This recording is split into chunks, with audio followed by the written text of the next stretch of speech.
I deserve it, but they will never give it to me. What needs to happen for normalization to go forward? What needs to happen for normalization with Saudi Arabia? Well, we're going to see, and we're dealing with a lot of people, and we have steps to go yet, as you know, and maybe those steps go forward, and maybe they don't. We're dealing with a very complex group of people, situation and people, but we have the right man, we have the right leader of Israel. He's done a great job, and we've been friends for a long time, and we do a great job also. And I think we have a combination that's very unbeatable, actually. Can I ask what would happen, Mr. President, what would happen if you hear Wait a minute, wait. Where is that person? Where's that person coming from? Come on, go, you go. What would happen if you hear from the Israeli side today that they're not willing to go through with the deal to get all the hostages back home and finish the war? We'll see what happens. Whatever happens, we'll be prepared to handle the situation. Are the Saudis demanding a Palestinian deal, state? Mr. President? No. Are the Saudis demanding a Palestinian state? No, they're not. Nope. Are they demanding a path towards a Palestinian state or any other recognition Everybody's of that demanding one thing. You know what it is? Peace. We want peace. We want people to stop being killed. But everybody's demanding one thing. Very simple, peace. And he wants peace also. Mr. President, do you think it's politically possible in Israel to get this deal done until the end? To get the deal done? Yeah. Sure. I mean, is it politically Why wouldn't a deal get done? A deal can get done. We'll see what happens. We're dealing with very complicated people. But a deal can absolutely get done. President, Israeli strike on Iran. We'll see what happens. President Trump, I welcome Prime Minister Netanyahu. We have heard Joe Biden and Donald Trump take credit for the hostage and ceasefire deal. Who do you think deserves more credit? I think President Trump added great force and powerful leadership to this effort. I appreciate it. He sent a very good emissary. He's helped it along. And, you know, I'll just tell you, I'm happy that they're here. And I'm sure the President is happy that they're here. And I would think that's about enough. Prime Minister, what about Elizabeth Surkov, the Israeli hostage held in Iraq? What about the Israeli press taking a press conference in Israel and not in Washington? We would love to take a press conference to interview Prime Minister Netanyahu. A few more questions. Prime Minister Netanyahu, do you support going forward with this deal and getting all the hostages out? I support getting all the hostages out and meeting all our war goals that include destroying Hamas's military and governing capabilities and making sure that Gaza never poses a threat to Israel again. Are you willing? All three. Are you willing to those agree? Are you things willing can to go agree? together? Are you willing Can you to agree promise to to the Trump's families vision that you to do bring everything all the else to think- get I the think- hostages out? I Wait, think wait. that I should One at a talk to time. President One at a Trump, time. So okay? I'll ask, do you agree with Trump's vision of getting all the hostages back home, even if it means to end the war? Well, I'm not sure that you articulated correctly what the President's vision is. You can ask, he can speak for himself. He does that very, very well.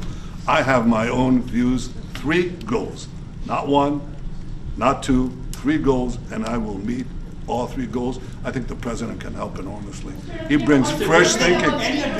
Fresh thinking. Terrorists who murdered hundreds of people who listed their own as the part of the deal. It's a horrible thing. We can't forget it. I'll never forget it, and you can't forget it. And some people want to put it out of their memory, but we're not going to ever let that happen. It was a horrible day, October 7th. That was a horrible period of time.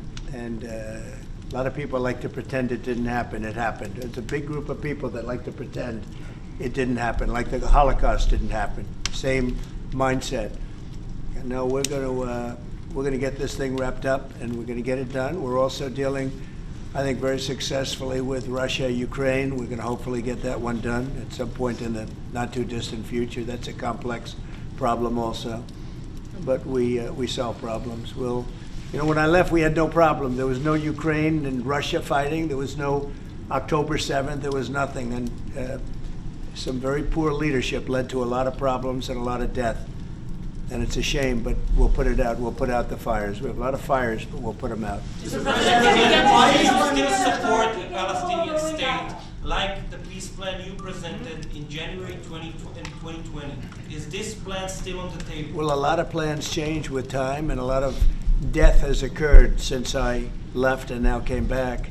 This death occurred not while I was here, but while somebody else was here.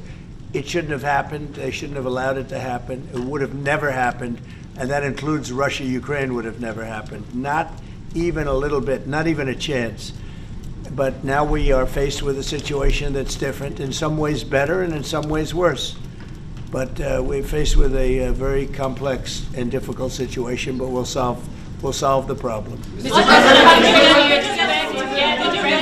get from Gaza, out of Gaza? If not Jordan, Egypt, what other countries you think might accept Palestinians from Gaza? Well, I think Jordan and Egypt will. I know they've spoken about it with you, and they say they're not going to accept. I say they will. But I think other countries will accept also. I think that Gaza maybe is a demolition site right now. If you look at Gaza, it's all, I mean, there's hardly a building standing, and the ones that are going to collapse. You can't live in Gaza right now, and I think we need another location. I think it should be a location that's going to make people happy. You look over the decades, it's all death in Gaza. This has been happening for years. It's all death.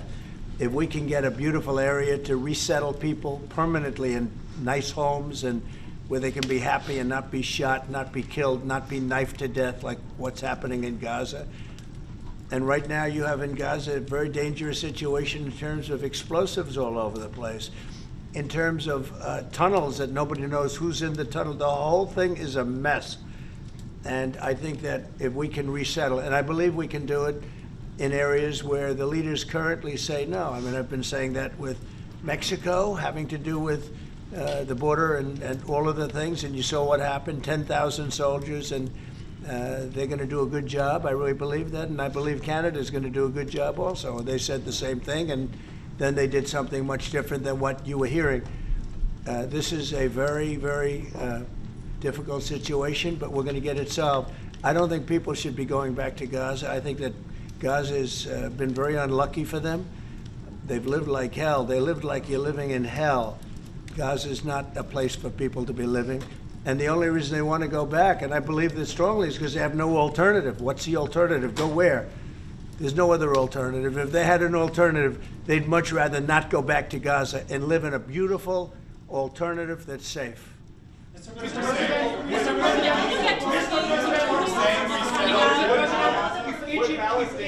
Peter?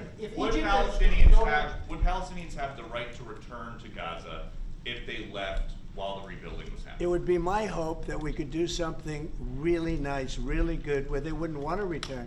Why would they want to return? The place has been hell. It's been one of the meanest, toughest places on earth. And right now, I've seen every picture from every angle, better than if I were there. And nobody can live there. You can't live there. So if we can build them through massive amounts of money supplied by other people, very rich nations, and they're willing to supply it. If we can build something for them in one of the countries, and it could be Jordan, and it could be Egypt, it could be other countries, and you could build 4 or 5 or 6 areas. It doesn't have to be one area, but you take certain areas and you build really good quality housing, like a beautiful town, like someplace where they can live and not die, because Gaza is a guarantee that they're going to end up dying. The same thing's going to happen again. It's happened over and over again, and it's going to happen again as sure as you're standing there, Peter. So I hope that we could do something where they wouldn't want to go back. Who would want to go back? They've experienced nothing but death and destruction. If Egypt and Jordan tell you no, what will you do then? Well, I don't think they're going to tell me no. I don't think they're going to tell me no. I think they're going to tell Biden no, and I think they're going to tell other people no. So you think it will happen at the end? I think there's a good chance, yeah. How I'd like many to see it people are you thinking about? All of them. I mean, we're talking about probably 1.7 million people, 1.7 million, maybe 1.8 million. But I think all of them. I think they'll be resettled in areas where they can live a beautiful life and not be worried about dying every day. Wait.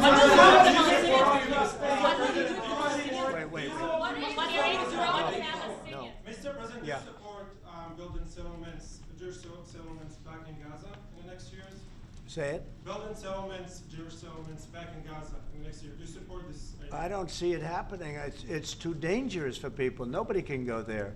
It's too dangerous. Nobody wants to be there. Warriors don't want to be there. Soldiers don't want to be there. How can you have people go back? You're saying go back into Gaza now? The same thing's going to happen. It'll only be death. The best way to do it is you go out and you get beautiful, open areas with the sunlight coming through, and But you that's build not what I mean. something nice. And they are not going to want to. They are not going to want to go back to Gaza. Prime Minister Netanyahu, what is your message to the families of the hostages that look at this deal, that are worried that this deal won't go through? What do you say to them in this moment? Same message I said from the beginning of the war. We'll get them out, get them back. We got over 70%, close to 75% of the people who everybody believed will not get out. We got them in successive deals, and most recently with the help of President Trump. We're not going to give up on any of them, and we're not going to give up on our other war aims. Hamas is not going to be in Gaza, and we're going to get everyone back. And you would not have. Prime Minister, how optimistic are you about reaching phase 2 of the ceasefire? How optimistic are you about that happening? Well, we're going to try. That's one of the reasons, one of the things we're going to talk about here. And if we, you know, when Israel and the United States work together, and President Trump and I work together, you know, the chances go up a lot. It's when we don't work together, Israel and the United States don't work together, that creates problems. When the other side sees daylight between us, and occasionally in the last few years, to put it mildly, they saw daylight, then it's more difficult. When we cooperate, isn't it the right chances time are to do good. it once and for all? Say it. Now that Iran is so weak, isn't it the right time to hit their nuclear facilities once and for all? So you say Iran is so weak. I appreciate you saying that. They're not weak. They're very strong right now, and we're not going to allow them to have a nuclear weapon. It's very simple. You know, I signed a very strong proclamation. Iran was in big trouble when I left. They were broke. They didn't have money for Hamas. They didn't have any money for Hezbollah. You had no problem. October 7th could have never happened. When I left, October 7th could have never happened. And frankly, Russia and Ukraine, as I said, could never have happened. They became very strong very fast. They sold massive amounts of oil to China and everybody else who would not buy the oil when I was president, because we said, don't buy the oil. And they became very rich very quickly. But they're not weak. They're not weak. They're strong. Doesn't mean they won't be weak. But you know what? We just don't want them to have a nuclear weapon. They can't have a nuclear The weapon. Prime Minister, sorry, Mr. President, the Prime Minister wants you to strike Iran. That's what he wants. You don't know what he wants. What do you know about anything? Go ahead. But is that option on the table? Yes, please. President Trump, is that option on the table? You're not just talking about Jordan and Egypt. No, could be other places too. So in the Gulf. There are many people that have reached out, many countries, many leaders of countries that have reached out that would like to participate in that. Doesn't have to be Jordan and Egypt, but I think it would be also them. Mr. President, your relationship with Mr. Netanyahu knew ups and downs. How do you describe it? No, I think it's mostly ups. Mr. President, what about the Palestinian Authority? Should it rule Gaza? Because Gaza will be empty? What? The Palestinian Authority, can it rule Gaza? What do you think? Well, it's had a pretty hard time, wouldn't you say? I'd say it's had a pretty bad time of it. Mr. President, Qatar has, you've criticized them in the past as a funder of terrorism, so as the Prime Minister, do you think they're part of the solution or part of a problem moving forward? I think they're trying to help. Qatar Yep. is absolutely trying to help. I know them very well, and they're doing everything they can. Very tough situation, but they're absolutely trying to help. Okay, thank you very much, everybody. Thank you.